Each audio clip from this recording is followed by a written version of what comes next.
Olá, muito bom dia. Está começando ao vivo o Boletim Câmara desta terça-feira, dia 19 de novembro de 2024. E agora você fica sabendo o que vai ser destaque nessa edição. Confira a ordem do dia para a sessão ordinária desta terça-feira. Governo de São Paulo entrega contorno sul da Tamoios. Chefe da OMS afirma que a ação contra a resistência antimicrobiana é tão urgente quanto a climática. A ação do Ministério da Agricultura apreende 14 mil mudas de árvores frutíferas. Fundo Amazônia tem nova doação de 60 milhões de dólares da Noruega. Além disso, você confere a condição das estradas, a previsão do tempo e muito mais. Essas e outras notícias no Boletim Câmara que começa agora.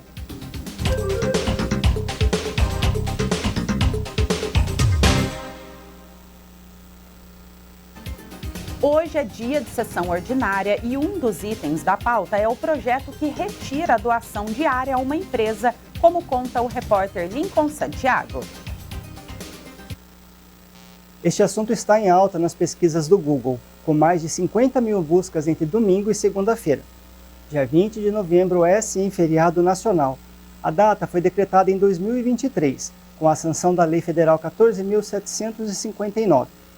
No texto, o dia é reservado para a celebração nacional do líder quilombola Zumbi dos Palmares e também da consciência negra.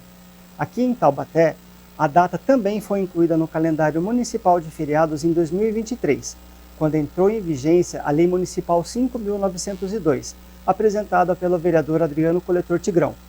Na época, o vereador defendeu que a aprovação de uma lei municipal garante a comemoração da data no município.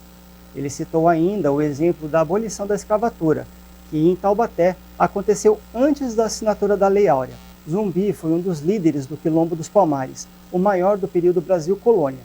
Ele lutou pela liberdade e prática da cultura e religião africana, e seu nome é tido como símbolo da resistência e luta contra a escravidão.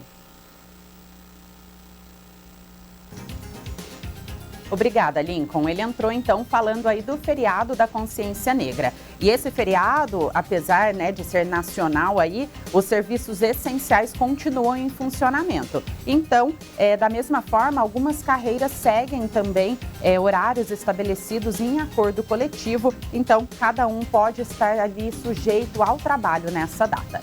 Agora sim, eu vou chamar o Lincoln para falar sobre a pauta da sessão ordinária que acontece hoje, a partir das 2 horas da tarde, aqui na Câmara de Taubaté. Então, ele vai falar sobre um dos projetos que está na pauta, que retira a doação diária a uma empresa. Então, vamos à notícia com o repórter Lincoln Santiago. Um projeto que está na pauta de hoje é a revogação de uma lei de 2015 que doou uma área no Distrito Industrial para a instalação de uma microempresa, a Caldermec Soluções em Caldeiraria. Agora, a Prefeitura pretende tornar sem efeito essa lei, com base em uma decisão judicial que aponta falta de interesse da empresa. A lei que autorizou a doação de área em 2015 já estabelecia que, no caso de falência da empresa ou da inatividade dentro do período de 10 anos da doação, automaticamente o imóvel seria revertido para o município. A área tem 10 mil metros quadrados e fica localizada no Distrito Industrial do Una 1. Se o projeto de lei for aprovado hoje, a Prefeitura poderá utilizar esse imóvel para fins próprios ou ainda ceder o uso para iniciativa privada, para a instalação de outros empreendimentos. Como este é um projeto de lei ordinária, a aprovação acontece com a maioria simples dos votos, ou seja, metade dos vereadores mais um, desde que estejam presentes pelo menos 10 parlamentares no plenário. Lembrando que esse projeto depende de 2 votações na Câmara. Então, se ele for aprovado hoje, retorna à pauta na semana que vem para depois ser enviado para análise do prefeito. Obrigada, Lincoln, por todas as informações. E esse projeto que ele explicou para a gente é um dos 5 itens que estão na pauta de hoje. O resumo da votação você acompanha a partir de quinta-feira aqui no Boletim Câmara ou ainda hoje, logo após o final da sessão ordinária, no nosso site, que é o câmarataubaté.sp.gov.br. E damos sequência ao Boletim Câmara com as informações sobre o trânsito para você que vai utilizar as principais rodovias que cortam a nossa cidade.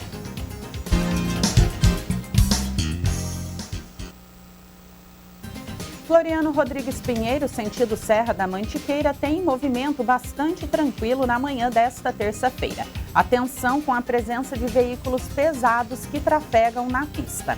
Rodovia Oswaldo Cruz, sentido Litoral Norte, tem pouco movimento e registra trânsito somente na saída de Ubatuba.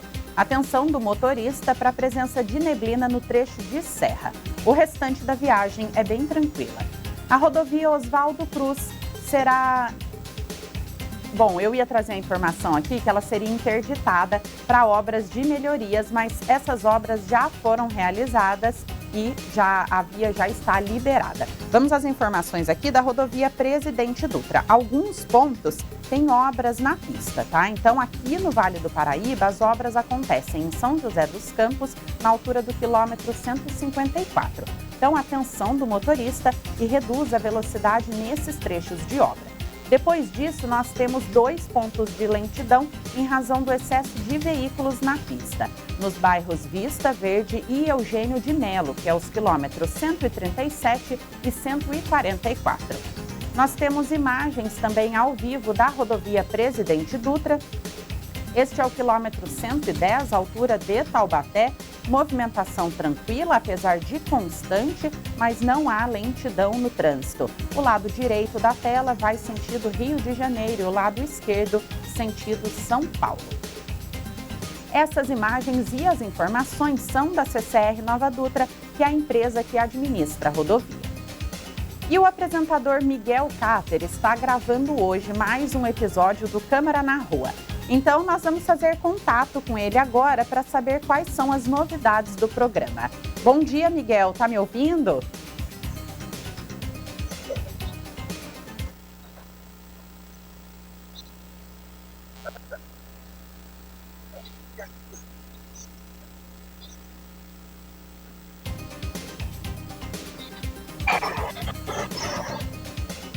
A gente vai reestabelecer contato com o Miguel Cáter e agora nós vamos falar sobre algumas mudanças propostas pelo governo federal e também pelo Congresso por meio da reforma tributária.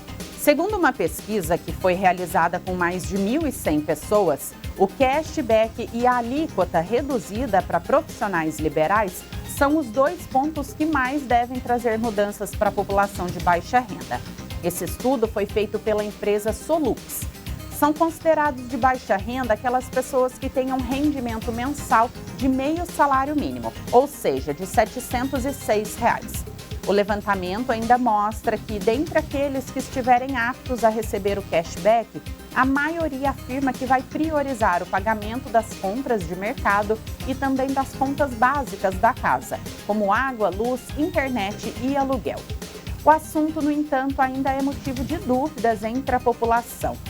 De acordo com o levantamento, apesar de 61% dos respondentes da pesquisa se dizerem totalmente favoráveis à reforma tributária, 74% afirmam ter pouco ou nenhum conhecimento sobre o tema.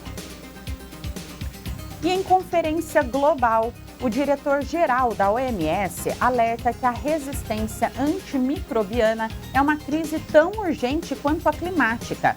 A repórter Tânia Vinhas traz as informações que foram publicadas no portal ONU News.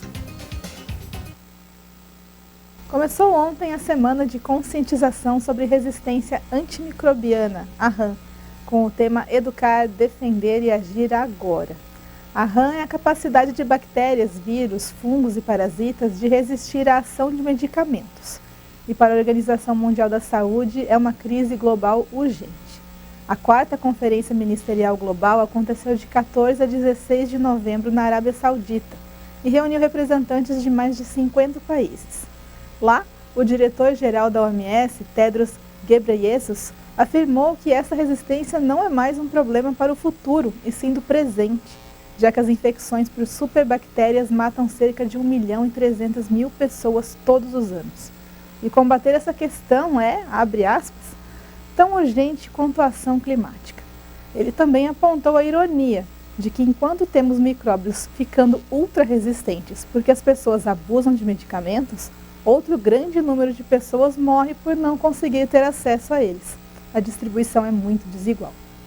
Em entrevista à ONU News, Michel Peters, representante da AMR Industry Alliance, disse que o mercado de antibióticos está quebrado. Há uma grave falta de financiamento e incentivos governamentais para pesquisa e desenvolvimento de novos antibióticos, e muitos pesquisadores estão abandonando esse campo. Para a diretora regional da OMS, Hanan Al-Abaki, a RAM não é uma questão ligada apenas ao terceiro objetivo de desenvolvimento sustentável, que é relacionado à saúde, mas a pelo menos 11 dos 17 objetivos globais, da produção alimentar até a equidade. É por isso que os diálogos multissetoriais, como a reunião lá na Arábia Saudita, são tão importantes. Volto com vocês aí no estúdio. Obrigada, Tânia, pelas informações. E a conferência reuniu representantes de 57 países e mais de 450 participantes das principais organizações internacionais e também da sociedade civil. E como você reduz os danos que as redes sociais causam nas crianças? A Austrália trouxe uma proposta que parece ser simples de resolver, mas na prática a solução pode ser muito mais difícil. O plano do governo australiano é de banir as crianças de plataformas de mídia social, incluindo o X, TikTok, Facebook e Instagram, até que eles completem 16 anos. Os líderes de todos os estados australianos e territórios continentais apoiaram o plano de forma unânime, embora a Tasmânia, que é o menor estado, preferisse que o limite fosse fixado em 14 anos. No entanto, muitos especialistas nas áreas de tecnologia e bem-estar infantil têm se mostrado preocupados com essa medida. Mais de 140 desses especialistas assinaram uma carta aberta ao primeiro-ministro condenando o limite de idade de 16 anos, como, abre aspas, um instrumento muito contundente para lidar com os riscos de forma eficaz. Fecha aspas. E qual é a sua opinião sobre isso? Você acredita que o governo deve interferir nessa questão de maneira a reduzir os danos causados pelas redes sociais na vida de crianças e adolescentes? Ou esta deve ser uma decisão individual dos pais e da família? Eu convido você que nos acompanha a participar conosco e compartilhar a sua opinião sobre as notícias que nós trazemos aqui no nosso Boletim Câmara. Entre em contato conosco pelo nosso WhatsApp, que é esse número que aparece aqui na tela para você.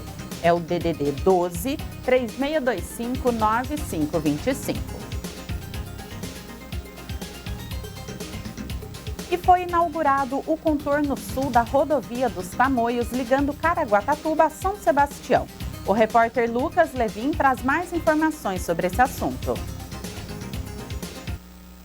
Após 12 anos de obras, o contorno sul da rodovia dos Tamoios foi finalmente liberado ao tráfego.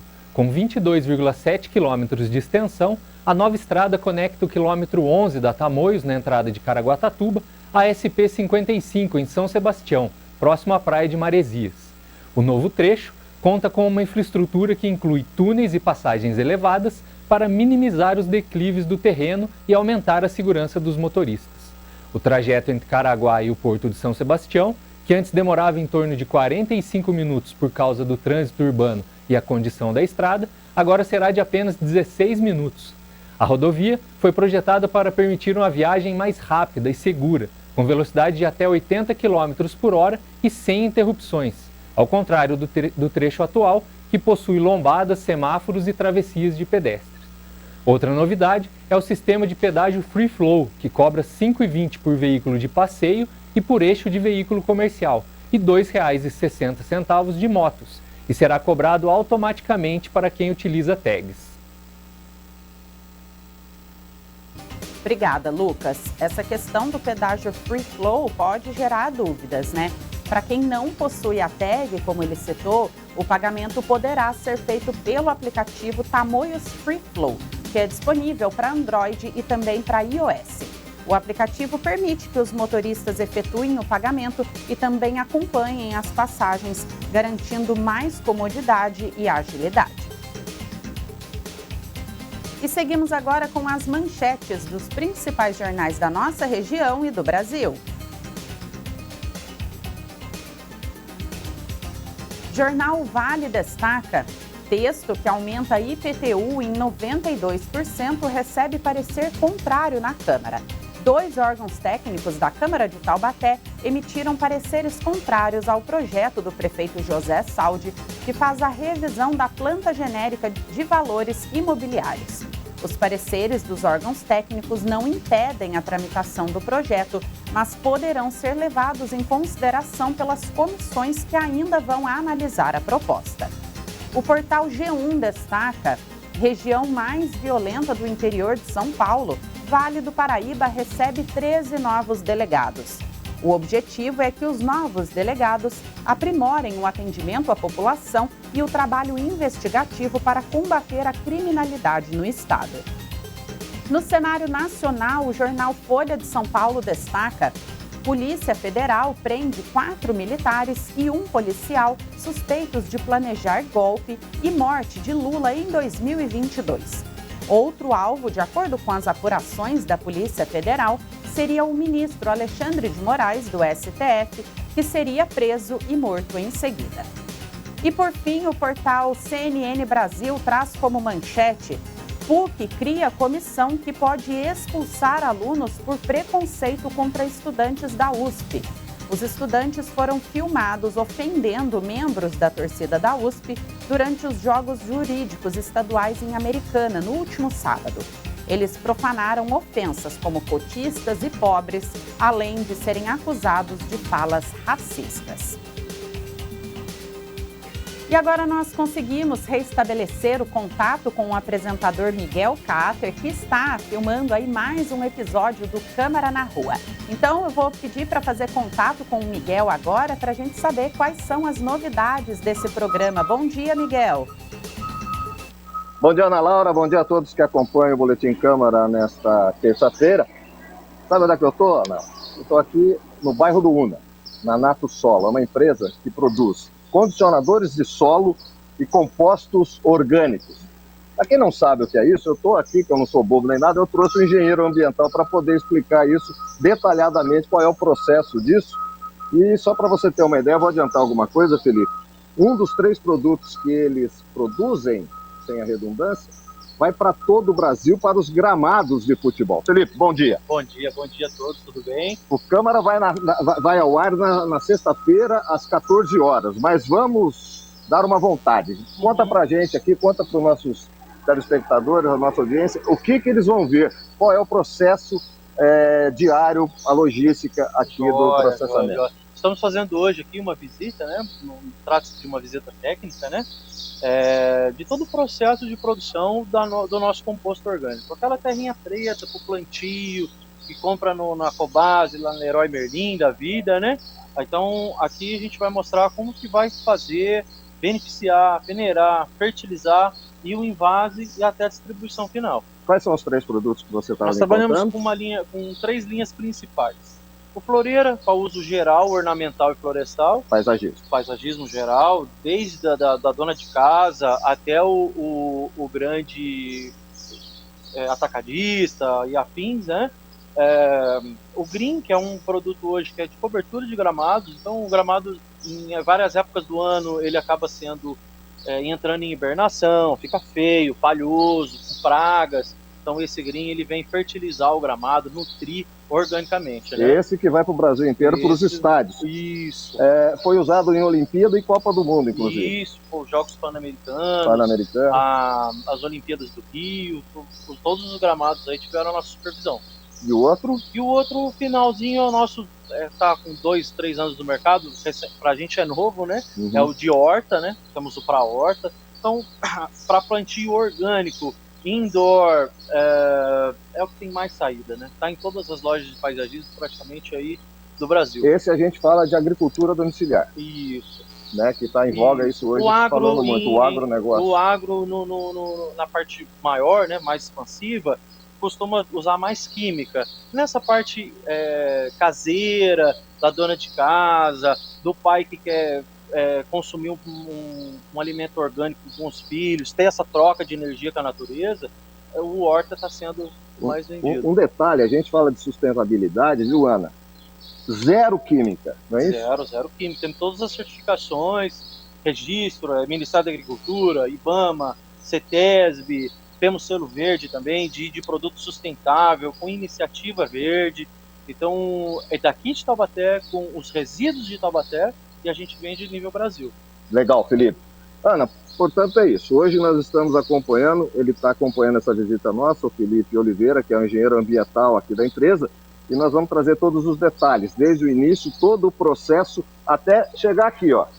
Até aqui nesse armazém, onde já está tudo embalado em cima de PEX, que daqui será distribuído para o Brasil inteiro. Isso, não é isso? O Brasil inteiro recebe produtos, 3 produtos daqui da empresa. Exatamente.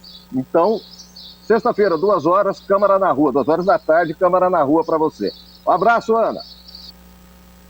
O Miguel, além de gravar o Câmara na Rua, ainda traz informações para o Jogo Franco, né? Que inclusive vai ao ar toda segunda-feira ao vivo a partir das 5 horas da tarde. Mas, Miguel, eu tenho uma dúvida para te fazer, caso você ainda esteja me ouvindo. Quais são os benefícios para o meio ambiente?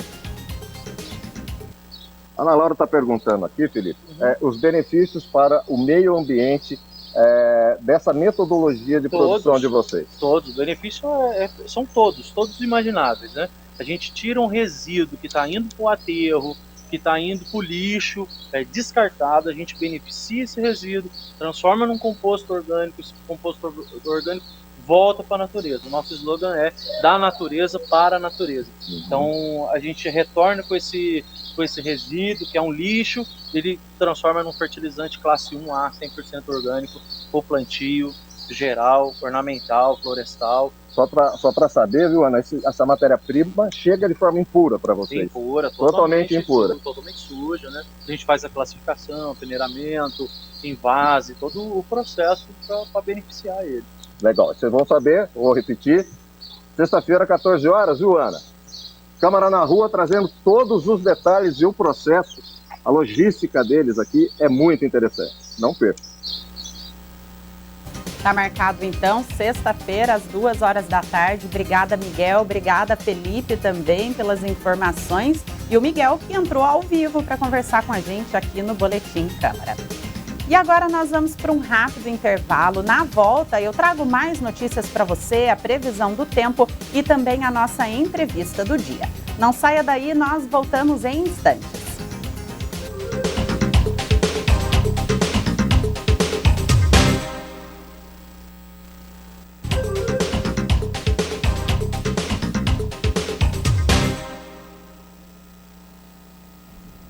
Olá, estamos de volta com a nossa programação e hoje eu recebo aqui nos estúdios do Boletim Câmara a advogada Isa Daniele Marciano. Ela, além de advogada, é também presidente da Comissão de Igualdade Racial da UAB aqui de Taubaté. E é uma oportunidade para nós falarmos mais sobre o feriado da Consciência Negra, que é comemorado amanhã, dia 20 de novembro. Isa, seja muito bem-vinda, obrigada por aceitar o nosso convite. Eu que agradeço, estou muito feliz de estar aqui. Isa, esse é o primeiro ano que o feriado da Consciência Negra vai ser comemorado de forma nacional. Então, eu gostaria de saber qual é a importância de nós termos, né, um feriado nacional como esse, para nós lembrarmos a história de pessoas negras, que na verdade isso faz parte também da nossa história, e também debater o racismo. É importante porque é simbólico.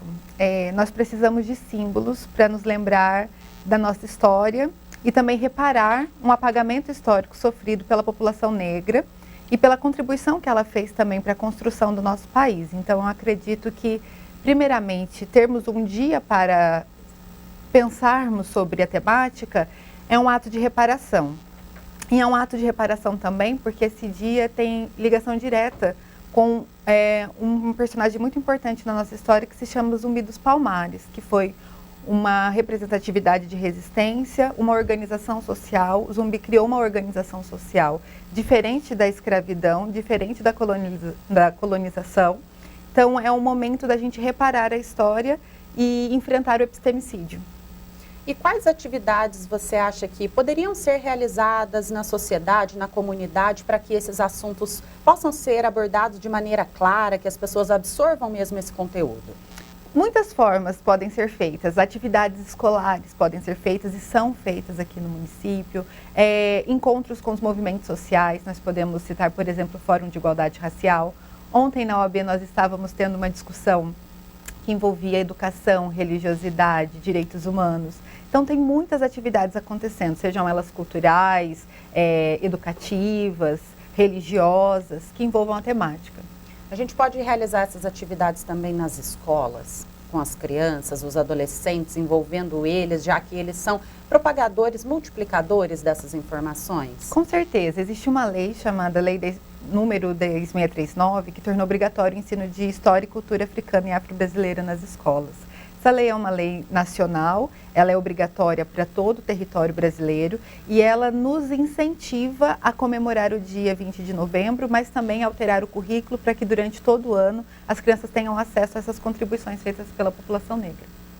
A Isa hoje vai responder algumas perguntas que são muito comuns entre a sociedade. E eu quero aproveitar essa oportunidade para convidar você que nos acompanha, se quiser mandar alguma pergunta, algum comentário, fique à vontade. O nosso WhatsApp é o 3625-9525, ou você pode mandar a sua pergunta também pelo YouTube, que é youtube.com/TVC Taubaté. Isa, qual é a diferença entre racismo e injúria racial? A gente até estava conversando um pouquinho aqui antes da entrevista começar, que muitas vezes a gente vê alguns vídeos na internet, né, se propagando aí essas informações, mas ainda há dúvida qual é a diferença entre racismo e injúria racial. Tá certo. Legislativamente, racismo ele é um crime contra a coletividade, grupos étnicos, grupos racializados. Eu vou usar essa palavra que eu acho que é a mais fácil da gente utilizar, porque no Brasil, por exemplo, nós racializamos pessoas por causa do fenótipo. Então, pessoas que se parecem com pessoas negras. Então, tem o cabelo, o nariz, traços físicos que remontam a um grupo étnico. Então, o racismo é feito contra um grupo de pessoas. Já a injúria racial é feita com uma pessoa individualmente. Então, é quando, por exemplo, alguém me chama de neguinha do cabelo duro. Então, ela está me ofendendo. Então, isso é uma injúria racial. Mas quando ele faz isso contra um grupo de mulheres negras, através, por exemplo, impedindo que a gente tenha acesso a um direito à saúde, quando mulheres negras, o que ocorre no Brasil, frequentemente são violentadas obstetricamente. Isso é racismo, porque é um grupo de mulheres que está sendo violentado. E quando é individualmente, aí é injúria racial. E ambos são considerados crime pelo Código Penal brasileiro? Sim, o racismo tem uma lei específica, mas ambos são crimes. E o grande avanço que nós temos na nossa legislação aconteceu em 2023. A injúria racial, ela tinha uma pena menor. Então, sempre quando nós gostaríamos que algo fosse tipificado como racismo, ela caía para a injúria racial. Depois de 2023, os crimes foram equiparados. Eles são inafiançáveis e imprescritíveis. Então, não existe mais essa diferença em relação à pena, mas sim em relação à natureza da violência. Em sendo vítima, como a pessoa pode fazer uma denúncia? Ela pode ligar no Disque 100, que é o Disque dos Direitos Humanos. Ela pode ir até a delegacia de polícia, ela pode procurar diretamente o Ministério Público e ela pode também ter acesso à informação através da UAB, a Casa do Advogado, ou da Defensoria Pública, ou de um CRAS, um CREAS, onde seja um espaço público próximo a ela. Isso no caso, por exemplo, de uma injúria racial, quando é mais individualizado. No caso do racismo, por exemplo, qualquer pessoa pode fazer essa denúncia, não necessariamente a vítima? Sim, mas a vítima precisa estar presente também, mas ela não precisa ser a propagadora da notícia. Por exemplo, se, como você estava conversando comigo um pouco antes, alguém filmou uma violência, ela pode levar isso, principalmente porque o racismo, ele é uma ação pública incondicionada, ou seja, ela não precisa que a vítima represente a ação. Então, ela pode ser denunciada por outras pessoas também. A injúria racial precisa ser pela vítima e ela precisa falar que quer dar continuidade. É uma questão burocrática do direito, mas que é importante. Uhum. E como que funciona esse procedimento? Já que ela é incondicionada, não precisa da representação, ou seja, a vítima não precisa retornar à delegacia e dizer eu quero dar andamento, continuidade nesse processo. Como que funciona internamente essa apuração, essa investigação por parte da polícia? É feito um inquérito policial. em que vão ser investigados principalmente a autoria, quem fez e a materialidade, o que fez. Por isso é bom reunir provas em relação a isso, por mais que seja muito difícil. Depois disso, a polícia envia esse inquérito policial para o Ministério Público. E o Ministério Público, ao observar esse inquérito policial, verifica se há condições de fazer a denúncia ao juiz. E aí, se reunir esses elementos que eu disse de autoria e materialidade, envia para o juiz para instaurar um processo judicial. Então, na medida do possível, se a pessoa conseguir reunir provas, é melhor. Filmagens, algo desse tipo, ainda que seja uma situação muito complicada, muito difícil, constrangedora, mas, se possível, ela ter vídeos. Sim, muitos outros tipos também de provas. Outras pessoas podem ser testemunhas, textos. E também é importante observar que, hoje em dia, nós estamos avançando muito em relação a como nós interpretamos uma situação de racismo. Então, tem um jurista muito importante chamado Adilson Moreira, que ele tem nos ensinado a como compreender a esfera da violência. Então, não precisa ser algo, como eu disse, explícito, neguinha do cabelo duro. Pode ser outras coisas, como você poderia arrumar o seu cabelo para vir trabalhar, Isa? Essa é uma questão que pode ser considerada racismo, tipificada como racismo ou injúria racial. Você acredita que as pessoas ainda denunciam menos do que deveriam, ou seja, deixam de levar ao conhecimento da polícia casos como injúria racial e racismo? Infelizmente, sim. Nossa sociedade é uma sociedade extremamente racista e a pessoa pode ser muito prejudicada se ela expor o que está acontecendo. A gente ainda não tem meios de proteger essa pessoa. Então, a gente não tem meios de proteger o emprego dela, a segurança financeira dela. Nós não temos meios ainda de protegê-la das violências que podem ocorrer na escola depois de noticiar uma violência. Então, eu tenho lutado por meios e mecanismos, estratégias para a gente proteger essa vítima de outras formas também. Quais formas seriam essas? Porque quais seriam as outras maneiras? Eu entendo que não há possibilidade, né, de proteger. No caso de um emprego, por exemplo, em que ela esteja sofrendo uma injúria racial pelo próprio chefe, mas essa não seria a única forma de combater esse tipo de atitude, denunciando, levando isso ao conhecimento da polícia? Com toda certeza. Eu acredito que as mudanças culturais, elas são feitas através de denúncia e resistência. Mas, por exemplo, hoje em dia, muitas empresas têm a ESG, que é o compliance da empresa. Se ela fortalecer núcleos de diversidade dentro da empresa, um funcionário vai se sentir mais seguro para poder noticiar uma violência dessa do que uma empresa que não tenha. Em escolas que tenham comissões, núcleos, grupos de estudo sobre a temática, é mais fácil que crianças e adolescentes se sintam à vontade para discutir a temática. Então, é importante a gente pensar em pequenos grupos dentro desses ambientes que estejam sensíveis a observar violências acontecendo. Para além da segurança pública que está distante, ainda distante, da nossa realidade, principalmente da população preta. Isso já vem acontecendo, a formação desses grupos de pessoas, ou seja, com mais pessoas negras também ocupando o mercado de trabalho e estando em vários setores aí da sociedade? Sim, ainda é frágil, pouco institucionalizado, mas eu tenho visto mudança nesses últimos 5 anos. Por exemplo, eu fui em algumas empresas nesses últimos 5 anos que tem esse núcleo, tem essa proposta de trabalho sendo constituída. Em Guaratinguetá, por exemplo, eu auxiliei na criação de uma legislação que pensou nesse grupo nas escolas, pensou em eixos de implementação da Lei 10.639 e que favorecessem as famílias estarem dentro da escola, serem letradas socialmente também.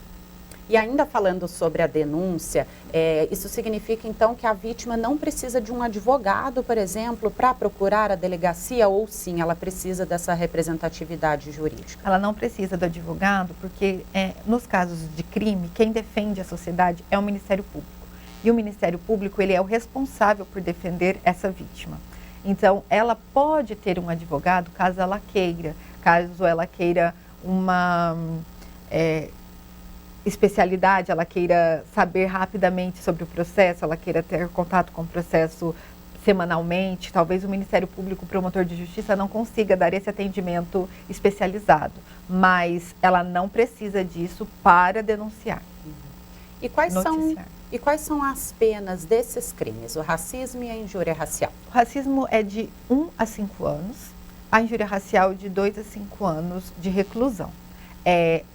Essa pena ela pode ser aumentada se a pessoa que praticar esse crime for funcionário público, se for feito em espaços esportivos, culturais ou religiosos, se for feito por causa de recreação, brincadeira, que nós chamamos de racismo recreativo, como piadas que acontecem em campos de futebol, por exemplo.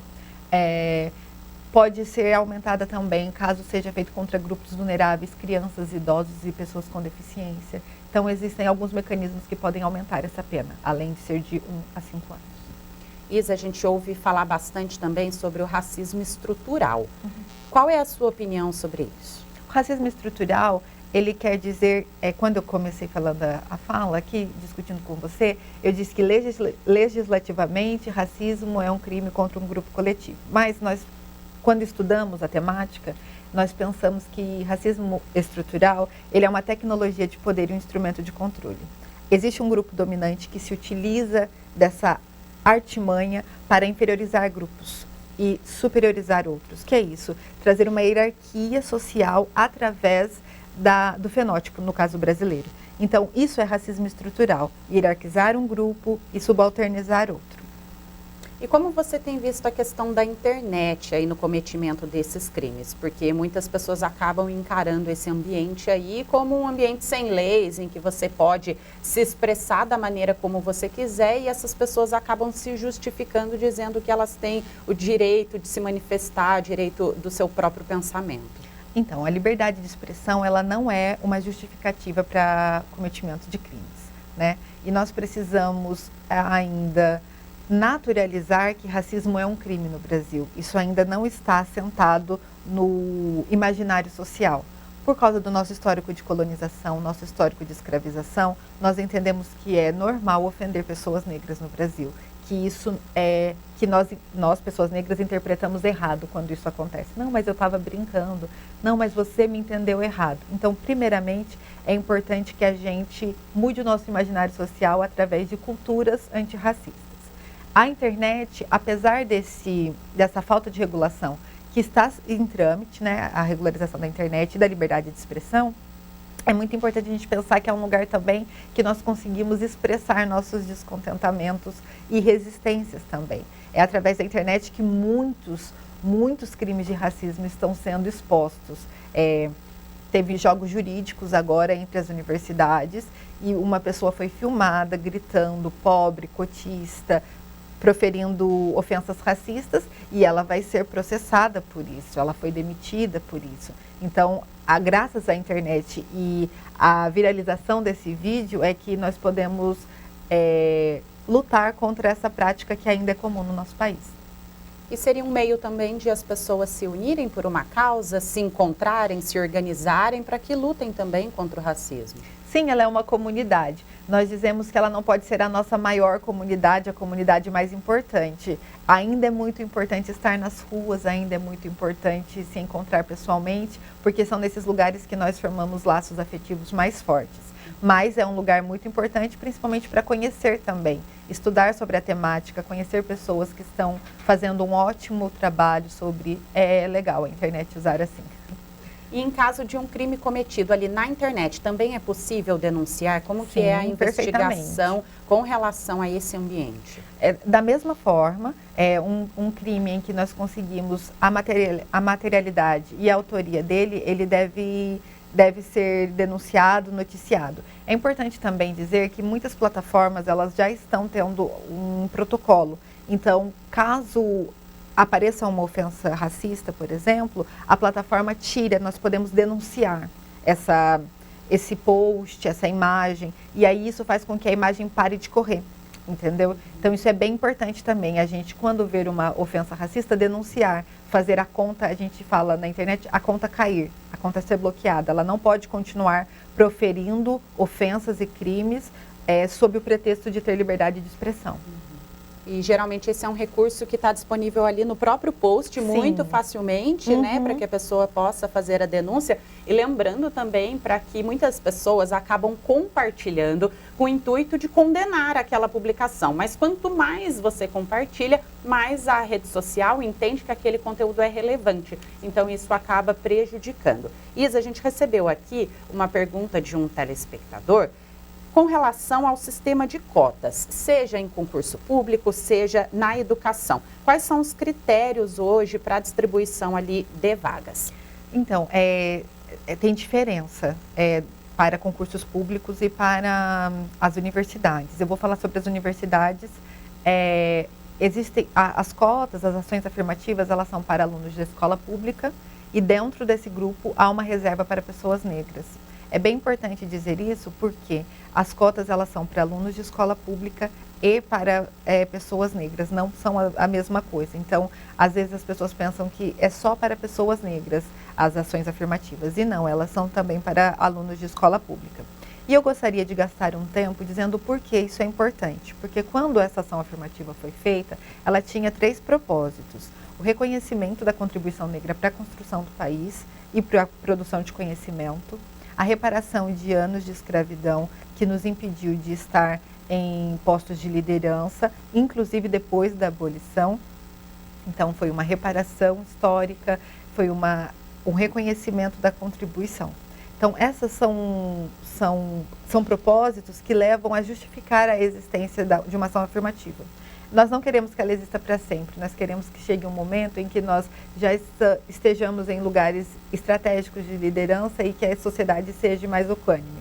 Hoje o Brasil tem 56% da população negra como habitantes aqui do nosso país. Então nós precisamos que esses 56% sejam revelados também no judiciário, na Câmara Municipal, em outros espaços de poder.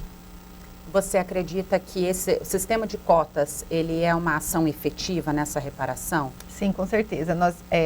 Se nós formos observar, por exemplo, tem um estudo muito interessante chamado Os Filhos do Bolsa Família, que também é uma outra ação que atinge a população negra fortemente.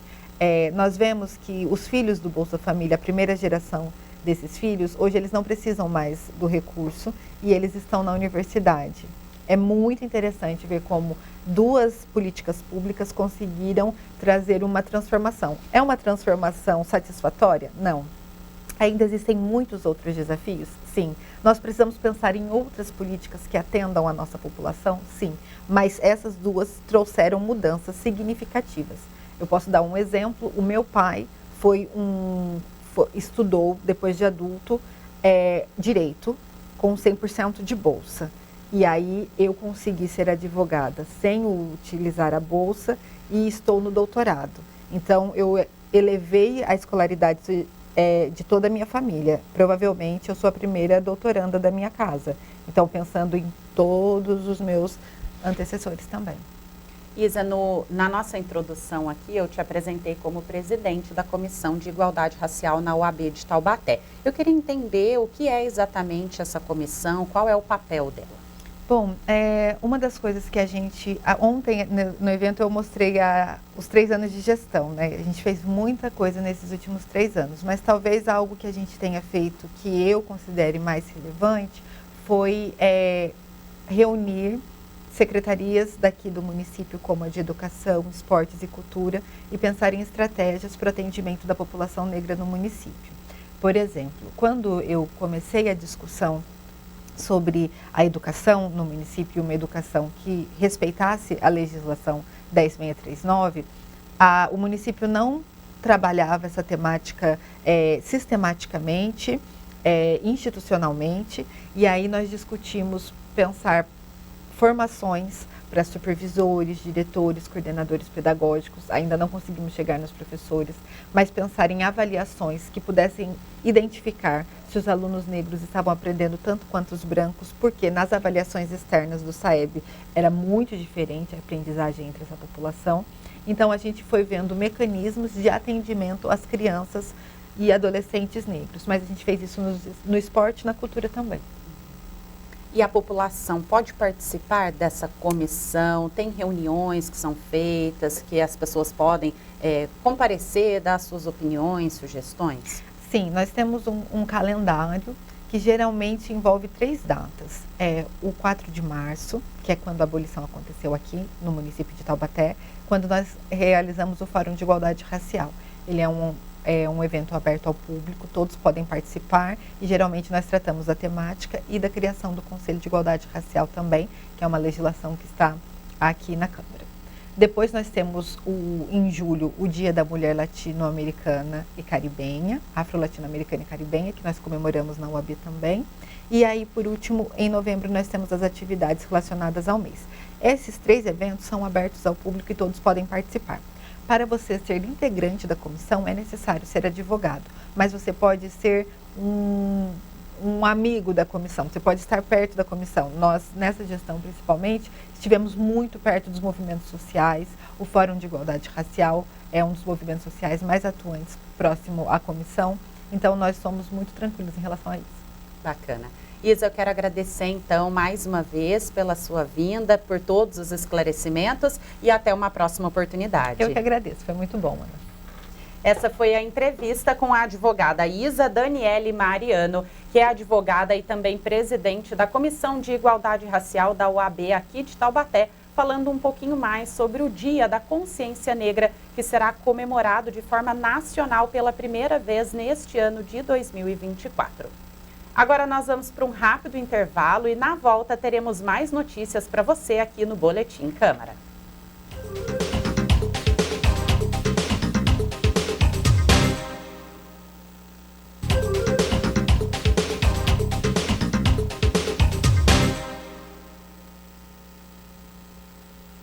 Olá, estamos de volta com o Boletim Câmara e seguimos agora com mais notícias. O Fundo Amazônia vai receber uma doação da Noruega no valor de 60 milhões de dólares. A repórter Tânia Vinhas volta ao nosso boletim agora com mais informações sobre esse assunto. É isso mesmo. O primeiro-ministro da Noruega, Jonas Gahr Støre, afirmou que o país vai doar 60 milhões de dólares ao Fundo Amazônia, em reconhecimento aos esforços do Brasil em reduzir o desmatamento em 31%, atingidos no ano passado. Isso dá mais ou menos 348 milhões de reais. Os recursos foram anunciados no dia 17, durante a conferência Global Citizen Now, no Rio de Janeiro. Para o primeiro-ministro norueguês, é crucial para o clima e para a natureza global que o Brasil atinja seus objetivos de controle do desmatamento. E o apoio da Noruega vem para ajudar e proteger um dos ecossistemas mais importantes do planeta. O Fundo Amazônia é gerido pelo BNDES, sob coordenação do Ministério do Meio Ambiente e da Mudança do Clima. A diretora socioambiental do banco, Teresa Campelo, destacou o esforço do fundo, que atingiu a marca de 882 milhões de reais em aprovações de projetos neste ano. O ministro norueguês do Clima e Meio Ambiente, Tore Sandvik, também reforçou a importância dessa parceria. Para ele, investir na preservação da floresta tropical é um dos investimentos mais importantes que eles poderiam fazer. Considerando que o governo brasileiro estabeleceu a meta de zerar o desmatamento na Amazônia até 2030, toda ajuda é bem-vinda, né, Ana? Volto com você. Com certeza, e estamos no caminho, né, Tânia? Segundo os dados do projeto de monitoramento do desmatamento na Amazônia Legal por satélite, o desmatamento na Amazônia aqui no Brasil atingiu o nível mais baixo desde 2015. Esse registro foi entre agosto de 2023 e junho agora de 2024. Esse é o 5º menor índice desde o início das medições, que começou em 1988. E agora seguimos com a previsão do tempo. Quem traz as informações para nós é o estagiário Murilo Henrique.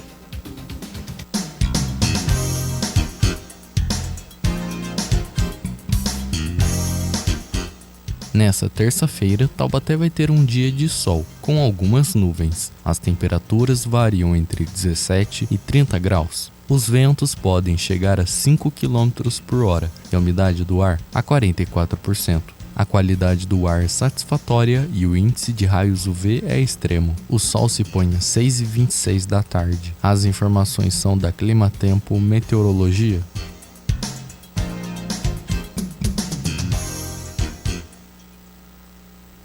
Obrigada, Murilo, pelas informações. E como nós vimos, o tempo continua muito quente hoje e a sensação térmica pode ser ainda maior, chegando aos 33 graus.